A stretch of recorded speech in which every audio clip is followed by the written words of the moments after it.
IAS institute నిర్వహిస్తున్న all India scholarship exam pass అవ్వండి. 2 years ఫీజులో 50% మాత్రమే పే చేయండి. Welcome to Suman TV. ధనుష్ది కడుపు మంట లేదంటే నయనతారది ఓవర్ యాక్షన్? సోషల్ మీడియాలో కామెంట్స్ చూస్తుంటే కొందరు ధనుష్ది కడుపు మంట అంటున్నారు, ఇంకొందరు నయనతారది ఓవర్ యాక్షన్ అని చెబుతున్నారు. ధనుష్ది కడుపు మంట అనేవాళ్ళు నయనతార ఎదుగుదలను ధనుష్ చూడలేకపోతున్నాడు అని వాదిస్తుంటే, నెట్ఫ్లిక్స్లో తన డాక్యుమెంటరీకి పబ్లిసిటీ సంపాదించుకోవడానికే ఇలా చేసిందని నయనతార పైన కామెంట్స్ చేస్తున్నారు. ఇంతకీ ఈ ఇద్దరి మధ్య వచ్చిన వివాదం ఏంటి, దాన్ని జనం అర్థం చేసుకున్నది ఏంటో ఓసారి చూద్దాం. సినిమాల్లో కనిపించే హీరో ధనుష్ మనకు భలే నచ్చుతాడు. మొహం పైన అసలు స్వార్థమే ఉండదు, అమాయకుడిలా ఉంటాడు. ఒక్కటంటే ఒక్క చెడ్డ గుణం కూడా కనిపించదు. హీరోలకి మనం ఫ్యాన్స్ అవ్వడానికి అసలు కారణాలు కూడా ఇవే. కానీ రియల్ లైఫ్లోకి వస్తే వాళ్ళ చుట్టూ అనేక వివాదాలు ఉంటాయి. వాళ్ళ సినిమా క్యారెక్టర్కి పూర్తి విరుద్ధంగా ఉంటారు కొందరు. నయనతార వివాదం తర్వాత ధనుష్ అలాగే కనిపిస్తున్నాడేమో అనిపిస్తుంది.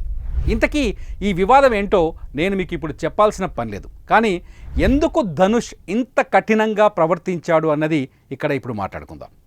నెట్ఫ్లిక్స్లో విడుదలైన డాక్యుమెంటరీ బియాండ్ ది ఫెయిరీ టేల్లో తనకు బాగా పేరు తెచ్చిపెట్టిన నానుమ్ రౌడీ తాన్ వీడియో క్లిప్ను వాడుకోవాలనుకుంది నయనతార. అది కూడా సినిమాలో క్లిప్ కాదు, సినిమా తీసే టైంలో వేరే కెమెరాతో రికార్డు చేసిన ఫుటేజ్. అది కూడా 3 సెకండ్లు మాత్రమే.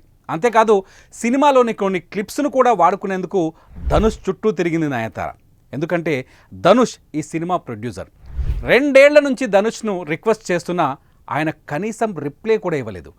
జరిగేదేదో జరగని అనుకున్న నయనతార తన కెమెరాతో తీసిన ఆ 3 సెకండ్ల క్లిప్ని తన డాక్యుమెంటరీ ట్రైలర్లో పెట్టించింది. 2 ఏళ్ల నుంచి రాని రిప్లై లీగల్ నోటీస్ రూపంలో ఇప్పుడు వచ్చింది. 24 గంటల్లో ఆ క్లిప్ డిలీట్ చేస్తారా లేదంటే 10 కోట్ల జరిమానా కడతారా అన్నది నోటీస్ సారాంశం. ఇది చూస్తే మీకేమనిపిస్తుంది? ధనుష్ అవకాశం కోసం ఎదురు చూశాడనిపిస్తుంది కదా. 2 ఏళ్లుగా బతిమలాడుతుంటే కనీసం కట్టసీకి కూడా మాట్లాడని ధనుష్ నెట్ఫ్లిక్స్లో ప్రోమో రిలీజ్ అయిన 2వ రోజునే నోటీస్ ఇవ్వటాన్ని ఎలా అర్థం చేసుకుంటారు? ఖచ్చితంగా నయనతార మీద ధనుష్కు కడుపు మంటతో ఉన్నాడు అనుకుంటారా లేదా? ఉన్నాడన్న మాటను నయనతార కూడా తను రిలీజ్ చేసిన బహిరంగ లేఖలో చెప్పింది. నీ నీచపు బుద్ధి బయటపడిందని చెంప చెళ్ళుమనేలా చేసింది. ఇక్కడ ఇంకో విషయం కూడా బయటపడింది. ధనుష్కి నయనతారకి మధ్య ఏదో తీర్చుకోలేని పగలు ఉన్నాయేమో అని. ఏంటా అని గూగుల్ చేస్తే నానుమ్ రౌడీ అనే సినిమా టైంలో జరిగిన కొన్ని సంఘటనలు మనకు కనిపిస్తున్నాయి. నానుమ్ రౌడీ అనే సినిమా నయనతార లైఫ్లో 3 సంఘటనలకు కారణమైంది. 1, నయన్ను లేడీ సూపర్ స్టార్గా మార్చింది. 2, ఇదే సినిమా డైరెక్టర్ విఘ్నేష్ శివన్ను నయనతార లైఫ్ పార్ట్నర్గా మార్చింది. At the same time hero ధనుష్ని శత్రువును చేసింది. మొదటి 2 ఇన్సిడెంట్స్ ఓకే, మరి ధనుష్కు ఎందుకు నయనతార శత్రువుగా మారింది? తను అనుకున్నట్టు ఈ సినిమా రాలేదని ధనుష్ విమర్శించారు. సినిమా మొత్తం హీరోయిన్ సెంట్రిక్గా మార్చాడని డైరెక్టర్ విఘ్నేష్ పైన కోపంగా ఉన్నాడు. 6 కోట్ల బడ్జెట్ సినిమాను 10 కోట్లకు పెంచాడని మాట్లాడాడు. ఇదంతా పక్కన పెడితే ఇదే సినిమాకు నయనతార బెస్ట్ యాక్ట్రెస్గా అవార్డు గెలుచుకుంది. ఆ రోజు స్టేజీ పైన ధనుష్పై ఓ కామెంట్ కూడా చేసింది నయనతార. సినిమా నాకు బాగా నచ్చింది కానీ నా నటనను నిర్మాత ధనుష్ అసహించుకున్నాడు అని మాట్లాడింది. ఇదే సభలో ఉన్న ధనుష్ సన్నగా నవ్వాడు, కానీ ఆ నవ్వుకు రివెంజ్ ఇప్పుడు తీర్చుకున్నాడని తమిళ ఇండస్ట్రీ గుర్తు చేసుకుంటోంది. ఒక్కోసారి ఆలోచిస్తుంటే సినిమా ఇండస్ట్రీలో ఇంత కుళ్ళు కుతంత్రం ఉంటుందా అనిపిస్తుంది. నిజానికి నానుమ్ రౌడీ తాన్ సినిమా నయనతార లైఫ్లో చాలా ఇంపార్టెంట్ సినిమా. తన ప్రేమ పెళ్లి పైన నెట్ఫ్లిక్స్ తీసిన డాక్యుమెంటరీకి ఈ సినిమాలో సెట్స్లో రికార్డ్ చేసిన వీడియోలు చాలా ముఖ్యం కూడా. నిజానికి తోటి నటులకు సాయం చేయాలి, కానీ ధనుష్ నయనతారకు గాయం చేశాడన్నది ఇక్కడ స్పష్టంగా అర్థమవుతోంది. నెట్ఫ్లిక్స్ రిలీజ్ చేసిన ట్రైలర్లో మిగతా సినిమాల్లోని నయనతార క్లిప్స్ ఉన్నాయి, ఆమె నటించిన కోస్టార్స్ అభిప్రాయాలున్నాయి. కానీ వాళ్ళ మధ్య ప్రేమ పుట్టడానికి కారణమైన నానుమ్ రౌడీ తాన్ సినిమా మాత్రం పూర్తిగా మిస్ అయింది.